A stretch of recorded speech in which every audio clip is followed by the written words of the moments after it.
ciel lourd et humide, la jeune Aïna, 15 ans, avançait pieds nus dans l'épaisse forêt amazonienne.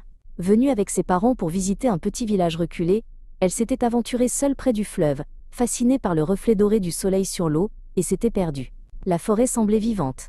Des cris d'oiseaux, des bruissements étranges, et parfois le rugissement lointain d'un jaguar. Aïna respirait vite. Chaque arbre lui paraissait immense, chaque feuille cachait un mystère. Le temps passait, et le soleil commençait à descendre, peignant le ciel de teintes orangées et violettes. Aïna sentait une boule dans son ventre. Elle appelait ses parents, mais seul l'écho de sa propre voix lui répondait. Elle essaya de se souvenir du chemin, mais tous les arbres se ressemblaient. La peur montait, mais elle savait qu'elle devait rester calme. Soudain, un petit bruissement attira son attention. Derrière un buisson de fougères géantes, un petit animal aux yeux doux et au pelage brun la regardait. C'était un capybara, un animal qu'elle avait vu dans les livres. Il semblait curieux, pas effrayé du tout. Aïna s'accroupit doucement. « Bonjour » murmura-t-elle.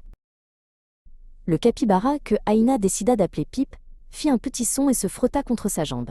Il semblait comprendre sa détresse. Pip se mit à marcher lentement, regardant Aïna comme pour l'inviter à le suivre. Aïna hésita un instant, puis décida de faire confiance à ce nouvel ami. Ensemble, ils commencèrent à avancer, Pip ouvrant la voie. Ils traversèrent un petit ruisseau, Aïna sentant l'eau fraîche sur ses pieds. Pip était agile, et l'attendait de l'autre côté. Alors qu'ils continuaient, Pip s'arrêta brusquement près d'un grand arbre. Il renifla le sol et poussa un petit cri. Aïna se pencha et vit une empreinte de botte, étrangement familière. C'était celle de son père.